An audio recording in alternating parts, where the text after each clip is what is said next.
Prior to beginning the activity, please be sure to review the faculty information and disclosure statements, as well as the learning objectives. After listening to the activity, complete the post-test by clicking the Earn Credit link in the episode description. Downloadable slides and resources are also available. The following presentation is copyrighted by Medscape. No use, broadcast, or recording of this presentation or any part thereof is permitted without the written authorization of Medscape.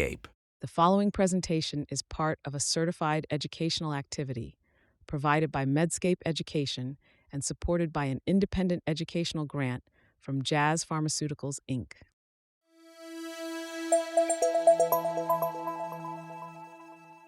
Thank you so much for joining this session today on HER2-Positive Gastroesophageal Adenocarcinoma and Biliary Tract cancer. We're excited to provide some updates and insights on these cancers. My name is Haley Ellis. I'm a medical oncologist at Mass General Cancer Center in Boston and Harvard Medical School. And I'm very happy and excited to be joined here by my colleague, Dr. Steve Marin, who's an assistant attending and assistant professor of medicine at Memorial Sloan Kettering Cancer Center. My focus is on biliary tract cancers, and Dr. Marin is an expert in gastroesophageal cancer. We're looking forward to the conversation and Q&A today. HER2 amplification and overexpression is a biomarker and oncogenic driver that we see quite commonly in biliary tract cancers and gastroesophageal cancers. And certainly in biliary tract cancers, which we divide based on their anatomic location in the biliary tree, have really differing levels of HER2 amplification overexpression. We do see much higher frequency in gallbladder cancer particularly. Extrahepatic cholangiocarcinoma, we see about 5 to 10% of the time. In intrahepatic cholangiocarcinoma, we see this biomarker in about single-digit percentages. Gallbladder cancer, we can see rates as high as 35, even 40%. Particularly in Asian patients, we see this more frequently, so really an important biomarker to test for. Steve, I'm curious if you have any comments specifically about gastroesophageal. Yeah, it's always interesting to see biliary, just how different it is from different sites, especially gallbladder. For us in gastroesophageal cancer, we see these cancers much more proximally, generally located at the GE junction or distal esophagus, as opposed to in the stomach, generally more associated with those intestinal type cancers rather than diffuse type. So there's obviously been a lot of effort in trying to understand, is HER2 overexpression or amplification a prognostic factor? And in biliary tract cancers, I would say that the data is more favoring that it does confer sort of more aggressive biology and poor outcomes, but there has been some mixed responses. Certainly we know that identifying these biomarkers is critical because we do have a number of tremendously effective second-line therapies that are available, which are much better than our standard of care chemotherapy options. And I'm curious sort of what the data is showing in gastroesophageal. It's actually pretty mixed, actually, when we look across studies. Some have said that it's poor prognostic or a positive prognostic. And the largest study out there, really looking at 6 large clinical trials, really found that it might not be prognostic at all for overall survival or progression-free survival, but certainly effective when we target it. One of the issues that we've run into, though, is how do we define HER2 positivity? Historically, this was first approved for trastuzumab in breast cancer, and originally they didn't really know where to draw the cutoff in esophageal gastric or gastroesophageal cancer. So at the right, you're looking at the algorithm of what the College of American Pathologists have developed. And I think the key point here is that there's actually a difference in how we define HER2 positivity between a surgical resection of the entire primary tumor and local disease versus how we define it with a biopsy. And this is a key distinction from breast cancer as well.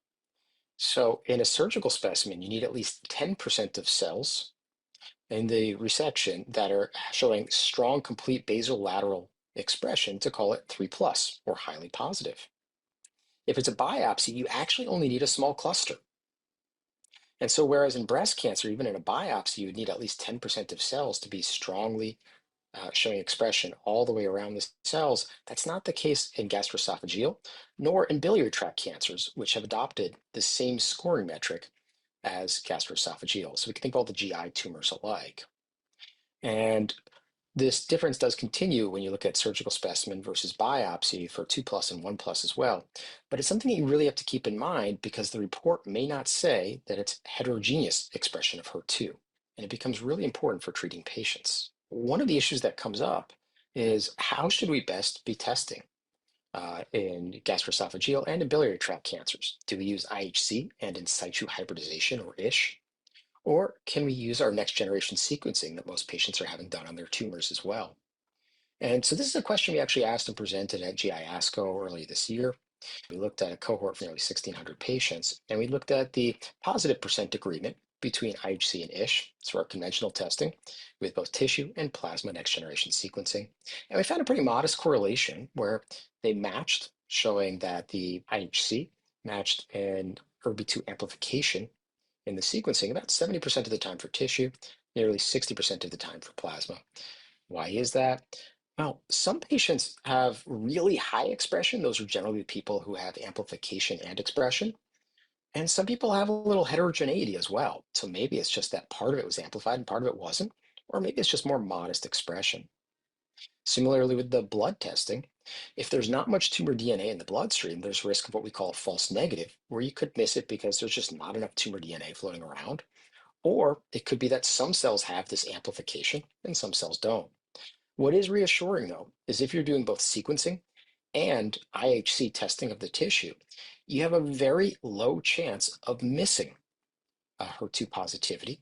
And we could see that from the negative percent agreement here of over 99% in gastroesophageal cancer. Haley, how does it look in biliary tract cancers? I think it's a really important point to make that doing next generation sequencing, looking at gene amplification as well as IHC expression, is really important to not miss patients.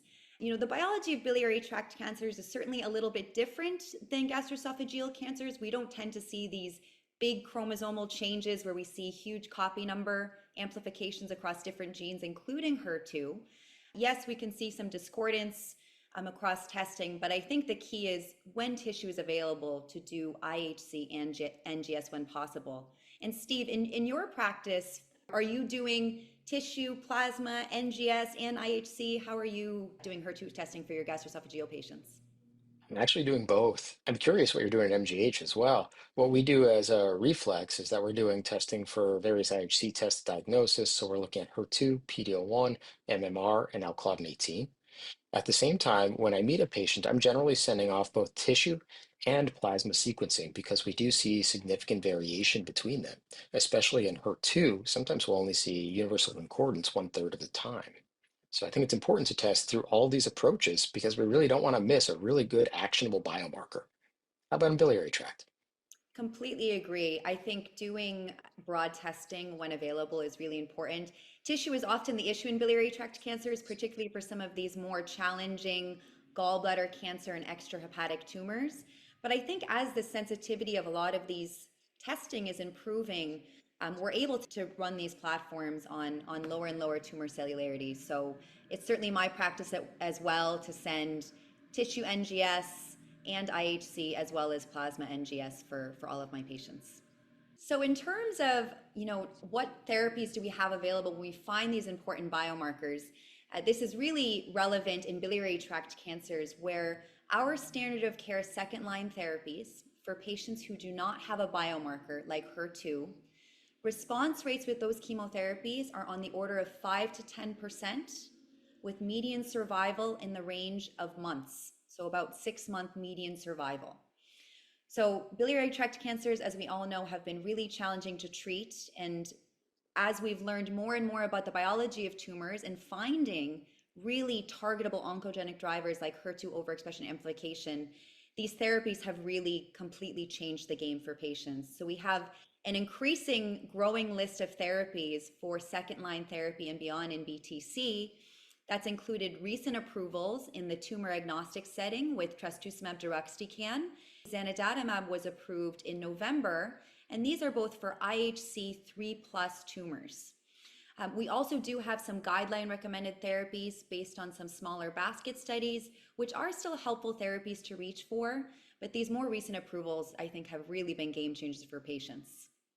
How about in gastroesophageal? We're lucky to have had approval for trastuzumab now for nearly 15 years. I'm really impressed at how quickly all these approvals came about in such a rare cancer for biliary cancer. We've been using trastuzumab for a while. More recently, now we have an approval for adding pembrolizumab for patients with a PD-1 CPS of at least 1. And then the later lines, we have an approval for trastuzumab deruxtecan based on our conventional IHC and ISH testing as positivity. There's also disitamab vedotin, which we'll talk about in a moment. That's limited to China with this alternative antibody drug conjugate. With that, we'll talk a little bit about gastroesophageal cancer targeting first for HER2. And looking at the first line studies, we have in 2010 the publication of the TOGA study. This is really the landmark study that showed that you can target HER2 outside of breast cancer. You're looking at the left at the survival figure demonstrating for those patients who have HER2 positivity as we would define it today, with really profound survival benefit in our eyes, an improvement from nearly 12 to 16-month median overall survival with a hazard ratio of 0.65. And what you could see is that many of these patients are alive over 2 years out, which is really quite impressive for that age. But what I also find most interesting about this paper is they really didn't know how to define positivity, whether it was IHC, whether it was FISH, whether it was a combination of both.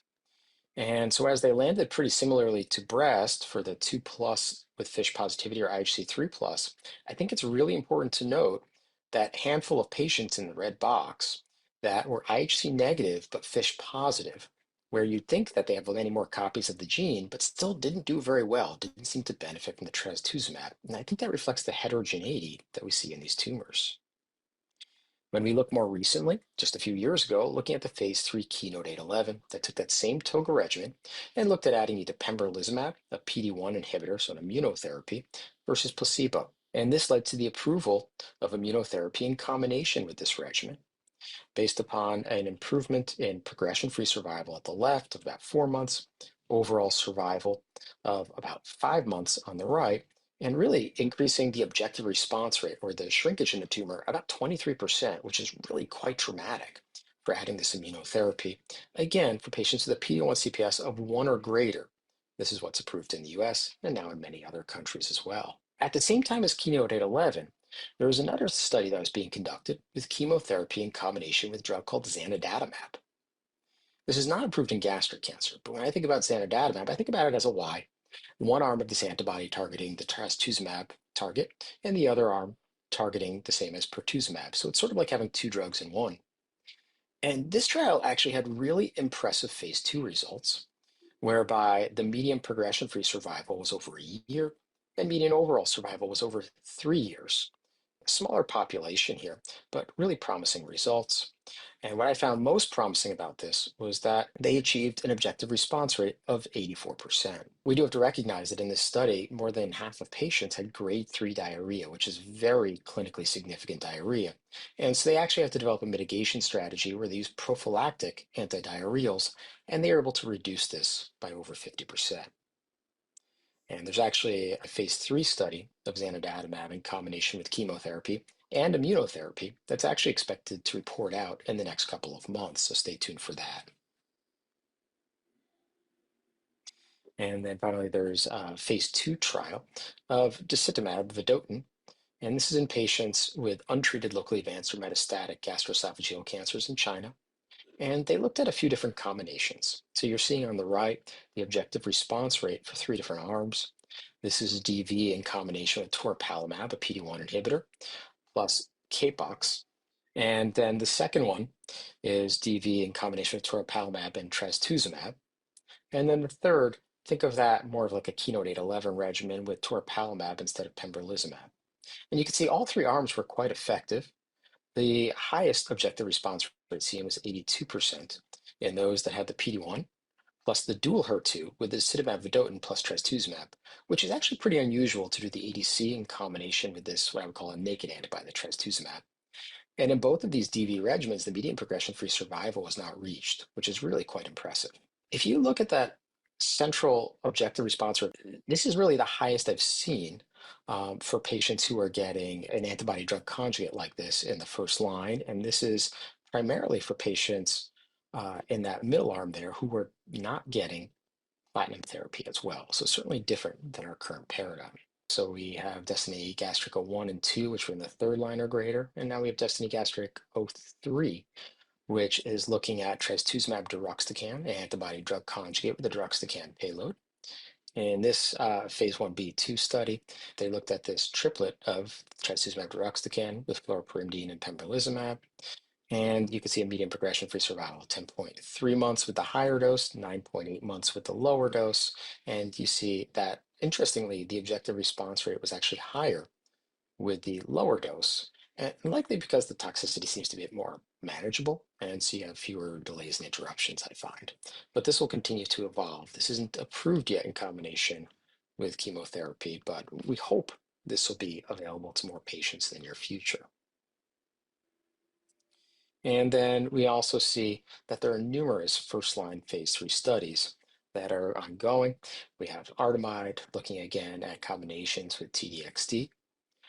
We have Destiny Gastric 05, even more combinations with TDXD, combining with immune checkpoint blockade and platinum-based chemotherapy. We have a Horizon GEA, which I mentioned with zanidatamab plus chemotherapy versus trastuzumab plus chemotherapy versus a combination of zanidatamab plus chemotherapy and tislelizumab, and several others with DV as well.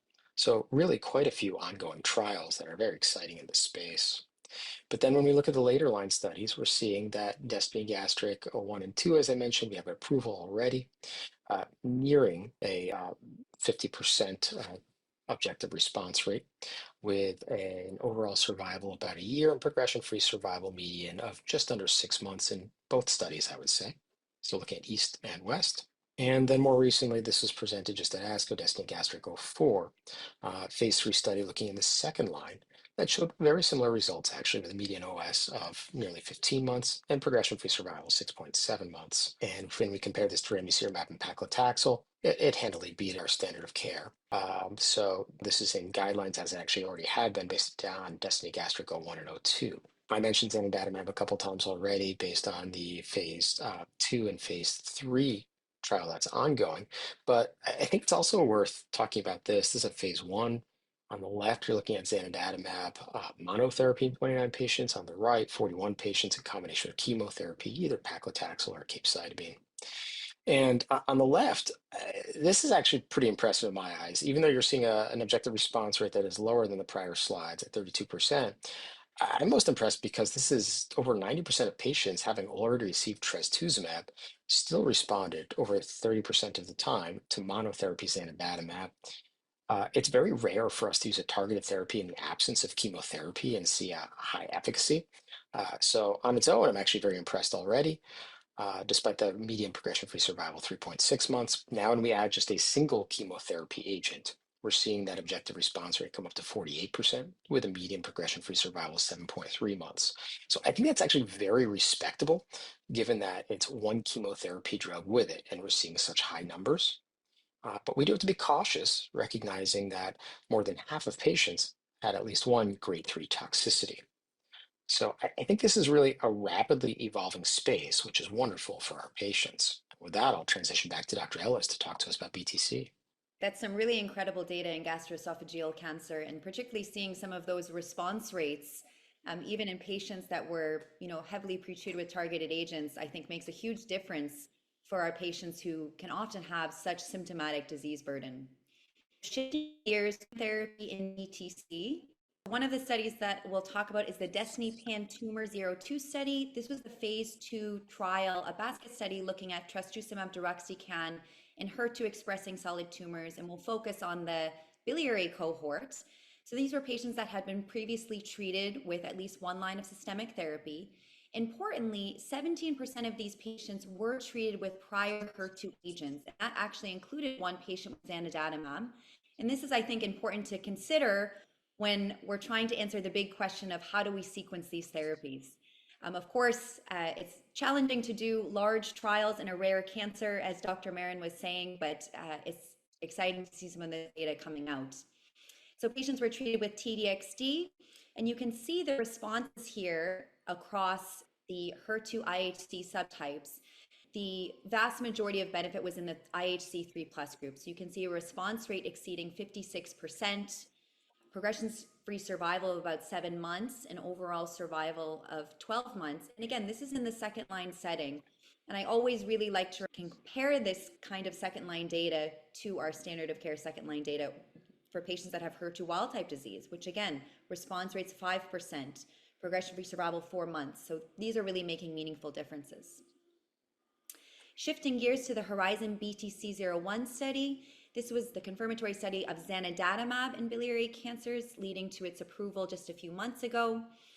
In the unresectable and locally advanced HER2 amplified setting, patients in this study did not receive prior HER2 targeted therapy. And again, in the 3+ IHC group, you can really see impressive response rates. In the 3+ group, 52% response rate, even some subtle response in the IHC 2+ group, with median survival reaching 18 months, which is impressive, and even a duration of response up to 15 months. So this is really encouraging data. In this study, I would say the grade 3 toxicity was much more minimal with zanidatamab in the BTC subgroup. Most patients, the toxicities they experienced were grade 1 and 2 infusion-related reactions and diarrhea. So in general, we found this is a pretty manageable regimen for our patients, particularly after coming off being heavily pretreated with chemotherapy. And here's some data from some of these smaller basket studies. These are therapies that are in our NCCN guidelines and are probably used a little bit less frequently now in the era of having very effective targeted therapies like trastuzumab deruxtecan and zanidatamab. But here's some data from the My Pathway basket study looking at pertuzumab trastuzumab, and the SGN-TUC study looking at tucatinib plus trastuzumab, which is a combination that's been extrapolated from colorectal cancer. When we have these strong oncogenic drivers, why don't we have them in the first line setting? And I think we're all very envious of gastroesophageal cancer in the biliary space, but I think we're really moving in the direction of trying to bring these targeted therapies into the frontline space. It's historically been very challenging to study rare biomarkers in a rare cancer. Some of our first line trials in other biomarkers like FGFR2 fusions, which we see commonly in cholangiocarcinoma, have been challenging to enroll. But I do think, as we had talked about at the beginning of this presentation, given the high rates of HER2 positivity, particularly in patients in Asia, patients with gallbladder cancer, I think HER2 is going to be the biomarker that we're finally going to have first line data for targeted therapy. So this is some early data from the combination of zanidatamab and chemotherapy in the first line setting, showing some encouraging early responses.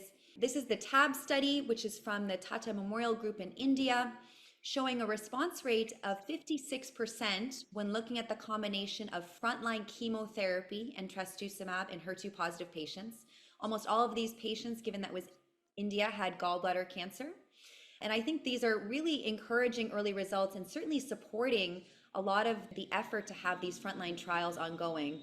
And I actually have been able to get off-label approval for trastuzumab in the frontline setting for some of my BTC patients based on some of this early data. But this is what we're really excited to see the data coming from, the Destiny BTC-01 study, looking at TDXD in combination with a PD-1 TIGIT bispecific compared to our standard of care. We have the Horizon BTC-302 study looking at frontline zanidatamab versus our standard of care. And there are additional studies ongoing, really trying to nail down the importance of integrating these targeted therapies, which have proven to be so highly effective in the second line setting and beyond, and bringing them earlier to patients. So in terms of managing the toxicities, which we both have touched on a little bit, with HER2 targeted agents, there are certainly some toxicities that cut across all of these drugs, as it's often a class effect of targeting HER2, things like diarrhea, infusion-related reactions, cardiotoxicity, and certainly something that we all worry about and can be really significant for our patients is ILD. The hematologic toxicities, I would say, are mostly restricted to some of our antibody drug conjugates, which have a chemo payload. But in terms of how can we best manage the toxicities from this, I think a lot of it comes down to sort of prophylaxis and pre-medication. As Dr. Marin showed with some of the zanidatamab studies, prophylaxing for things like diarrhea can really make a meaningful difference in making these therapies more manageable. As we mentioned, infusion-related reactions, a lot of this is built into giving these kind of therapies now, where we're pre-medicating people just as we would for many other bispecifics. I will note that zanidatamab, because it's not a T-cell engager, we don't see typical toxicities like CRS that people can sometimes worry about when they hear the word bispecific. Diarrhea prophylaxis is important. And then, of course, when we're thinking about screening for ILD, there's many sort of really well-established guidelines for how to screen, how to intervene early, and manage what can be very challenging side effects that can have significant mortality with them. In closing, HER2, as you can tell, is a really exciting space in gastroesophageal and biliary tract cancers. These still remain very heterogeneous, challenging to treat cancers, but these HER2 targeted therapies, certainly in the second line setting and now increasingly in the first line setting, have really moved the needle forward in a positive way for our patients. And I think an important message that we're trying to do in our practice, and certainly would echo for our colleagues across the globe, is testing is so critical. We really have to be comprehensive in testing at the protein level, the gene level, tissue and plasma, because identifying these patients who can benefit from these targeted therapies is just absolutely critical. So we will open it up for Q&A, and certainly Dr. Marin, if you have any closing comments, I would love to hear them as well. I think you phrased it well. It's an exciting time for the HER2 positive space for both of these diseases with so many other drugs coming online. Routine testing is vital. I usually phrase it to patients as, I'm looking for a needle in a haystack when I'm doing all this testing. Unless you go looking for the needle, you will never find it. And we want to find as many needles as possible to identify the most future potential therapies for any given patient. Absolutely. So one of the questions we have is, in BTC, can you use another HER2 therapy after progression or intolerance to a second line HER2 agent? I would say this is the million-dollar question about how do we sequence these agents best. And I think as we're treating more and more people, we'll have more data. There is some data to suggest that in BTC, trastuzumab deruxtecan does have some activity even in the HER2 refractory setting. And certainly you saw zanidatamab appears to have some efficacy in gastroesophageal, even in HER2 refractory patients. So I think we're going to get more and more data as, now that we have these therapies available, and sort of collate our data as a community. For trastuzumab deruxtecan, it's actually an interesting story. If you go back to the phase 1 data, there were 2 recommended doses for the maximum tolerated dose that we should bring on in the later studies. In breast cancer, they said, well, we usually get away with less, so they went with a lower dose. In GI cancers, we initially said, well, we generally need higher doses, so we went with that. The problem is the higher the dose, the more the toxicity. And so when we are looking at the Destiny Gastric 01, 02, and 04, so the third plus, or second line plus studies, we did go with the higher dose. When we're looking at the combinations in the first line, they actually had to go down on the dose because of toxicity issues in combination with other drugs. And so then we settled out on the lower dose. In general, most indications go with the lower dose of 5.4, not 6.4. Another question that came in is, should HER2 status be routinely determined in incurable BTC? I would say absolutely. I think there's a lot of effort to do IHC reflexive testing in BTC, as is done at many centers for gastroesophageal, where, as Dr. Marin highlighted, they're testing for MMR, HER2, PD-L1, Claudin. They have a whole panel that they're sending reflexively for patients. And I think this is the way we're trying to move in HER2 as well. Certainly, HER2 IHC does not require a lot of tissue. It's fast, it's cheap. I do think across all BTC subtypes, including intrahepatic cholangio, this should really be tested for all patients. Do you retest for HER2 status before you administer targeted therapy? Because we know status can change. I would love to hear Dr. Marin's thoughts on this, because certainly there's a lot more data in HER2 esophageal cancer than there is in BTC. But I do think it's important to retest. A mechanism of resistance to some of these targeted therapies is loss of HER2 itself. So I think retesting and doing comprehensive NGS at the time of progression is worthwhile to do if it's safe and feasible to get additional biopsies. And we do know that there's growing data in the BTC space about other markers for resistance. Dr. Marin, curious about your thoughts in gastroesophageal related to HER2 retesting. I actually do retest, ideally with a liquid biopsy to avoid a procedure. The way I think of it is, I test everyone before giving a targeted therapy. If I give a targeted therapy, I generally test afterwards because it helps me decide which way to pivot. If you see HER2 positivity there, many patients have other targetable markers on their tumor cells as well. And if there's a resistance mechanism there, it makes me think, well, I probably need a little chemotherapy on board as well to help overcome that. Thank you, everyone, so much for joining. We hope that this webinar on biliary tract cancers and gastroesophageal cancers and their very exciting, evolving HER2 targeted therapy space was informative. And thank you for your excellent questions.